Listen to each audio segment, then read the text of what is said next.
So I often answer questions on Reddit to build some repertoire, but I sometimes offer free coaching since I have the spare time. And this Ryan player kept saying how their teams are griefing, yada yada yada, so on.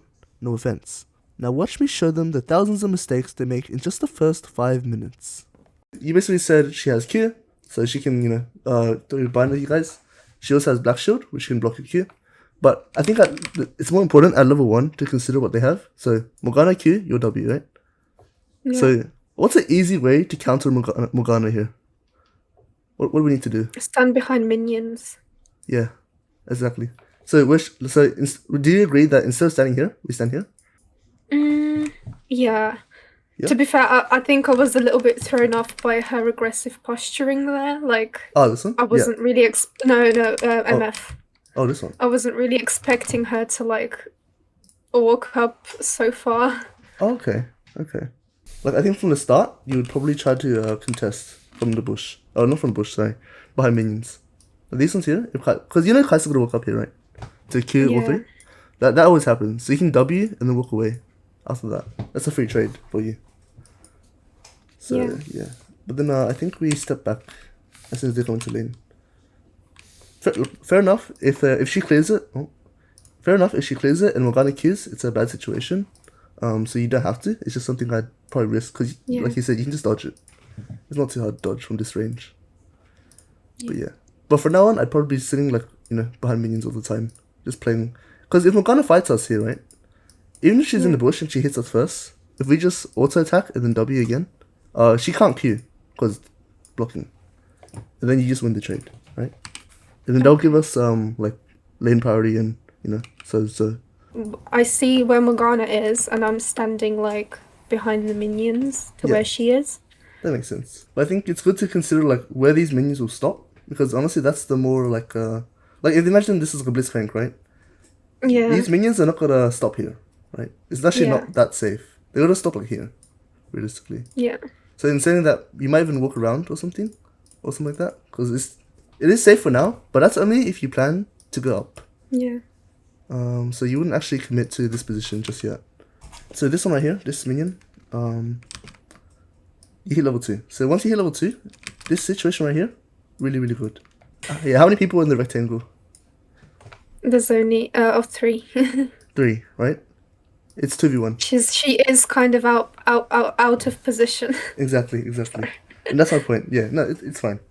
And once you get better at noticing this, right? Like for me, I'd just walk straight at Morgana and start running her down. You can even take up E here, right? You can put WE onto Misfortune, and even if you get binded, you've already provided your value in that fight. Okay. And she's gonna get half health, maybe even killed if she keeps fighting. Does that kind of make sense? Okay. How this situation is really, really good for you. But I think I think you probably don't realize. I mean, like I said, getting hit with a Q, whatever. I don't really mind it too much. That's fine. Yeah.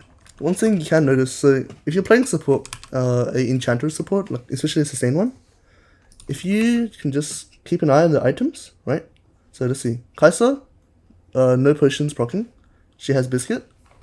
So that means this is her permanent HP. That makes sense? But yeah. But there is so much value to gain from trading HP. And arguably, I think I heard this from another different player. He told me that using both your potions and trading them for the enemy C, before level 3 is really, really good. Yeah. Because you have 2 potions, they only have 1. And plus you already have sustain as well, so you have so much more health than they do. And if you just trade that at the start, you get to dictate the entire lane. So yeah, I think definitely give it a shot. If you're versing non-sustain lanes like this one, and you get any kind of health advantage, you can really abuse that. One second, I gotta pause you here. If you guys like this video, please subscribe. Helps me a lot. So we already know that Morgana's about to land Q here, right? So Morgana's gonna land Q, regardless. Yeah. Let's just imagine. So if you walk up to here, right? Let's just say instead of her Qing Misfortune, she kills you. Yeah. What do you think happens? This is everyone's position right now. Kai'Sa tries to go in, and then Misfortune fights back. Yeah, she might fight back. Sometimes it's hard for me to predict what my ADC is gonna do, especially. Yeah. Okay. Let's make it simpler then. Let's just cut Misfortune out of the picture. What does this guy do? They're gonna walk towards me. Cool. attack me. Now, yeah, exactly, yeah. So I'm thinking, right? We're ignoring misfortune. If I get hit by Q here, do you think Kaiser can make it before Q runs out? What do you reckon? To be fair, her Q lasts a darn long time sometimes. Yeah, it does. How long is it? 2 seconds. Where do you think Kaiser would be if like the Q finishes? What do you think? Where that minion is. Yeah, Yeah. probably just in time to hit you. Maybe auto and W or Q, maybe. But I would say like so that's kind of my point, right? If they can only barely make it, that means they can't actually like all in 100 to 0, right? You may Yeah. get chunked, but here's the different scenario, right? So Morgana Q's here, and as she's taking the time to come out, you can like either trade with Morgana and walk out, or you can predict that Kaiser's gonna move here and Q. Yeah. Because like and like this will happen I think quite often as well with different supports. If this is like a Nautilus, right, and their Kaiser's here, I actually want Nautilus to hook me here because I can just fight him with my ADC. If my ADC can't recognize that, well, it's kind of still okay because now it's just a 1v1, right? Yeah. Yeah. So if you see like the enemy support, it's again that same scenario with the rectangle. Yeah. It's just a bit harder to notice because this guy's just so menacing with this bush. But yeah. Yeah. Okay, that does make sense. Yeah. So if you ever get that like little like pocket where, so actually how I see it is this is Kaiser's range. Yeah. And then this is like her walking range. And this is still outside it. That's how I see it. Yeah. Yeah. That actually makes a lot of sense because if the ADC's far, like, there's nothing much that the support can do on their own. Yeah, exactly. It's just you versus Morgana.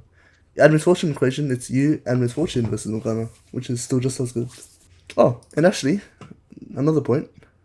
Sorry, there's a lot of information. But hopefully it sticks with you after this. But this thing, what do you notice? Oh, yeah. To be fair, I do look at the mana bars as well. Okay, that's good. A lot of the times. Like, wild guess, how much abilities do you think she can use? Just 1 Q. 1 Q. I agree, 1 Q. Let's check. Are we correct? 50 mana. Oh, surprisingly not. Surprisingly, she can actually use E and Q. Yeah. That's a bit rip. But against most champions, 1 ability or maybe 2 max, right? Yeah. I would even like just take the trade because you can use 3, she can use 2. Yeah. That's another thing you can kind of like implement. If you see them low mana, you can do a full rotation of spells and they can't. I can see like how many opportunities there was in like 3 minutes. The 3 minutes to like whereas if I had this knowledge, I could have like gotten MF even more fed from the beginning and maybe then she could have actually carried. What happened to Misfortune? What just happened? Oh yeah, she doesn't have her Q. Yeah, Morgana has no Q, and she actually used her full rotation. She used W and Q. So now, this Morgana here, nothing, right? If you go out to ward and she fights you, what do you think happens? What do you do? Bubble her and W her. Yeah. Well, you don't have W, unfortunately, but it's fine. You can just Q and E. You can E auto, and if Kaiser starts walking, you just run away. She has no Q. She can't follow up, right? That kind of makes sense. Yeah. So I think, if anything, these 2 things. Well, actually, I call it actually. How can I phrase it simply? And the simplest way, in my opinion, to phrase it is you're playing off the cooldowns. That's literally what it is. For most champions, they're big cooldowns. If you don't know it by heart, which I don't even know, I just say 10 seconds.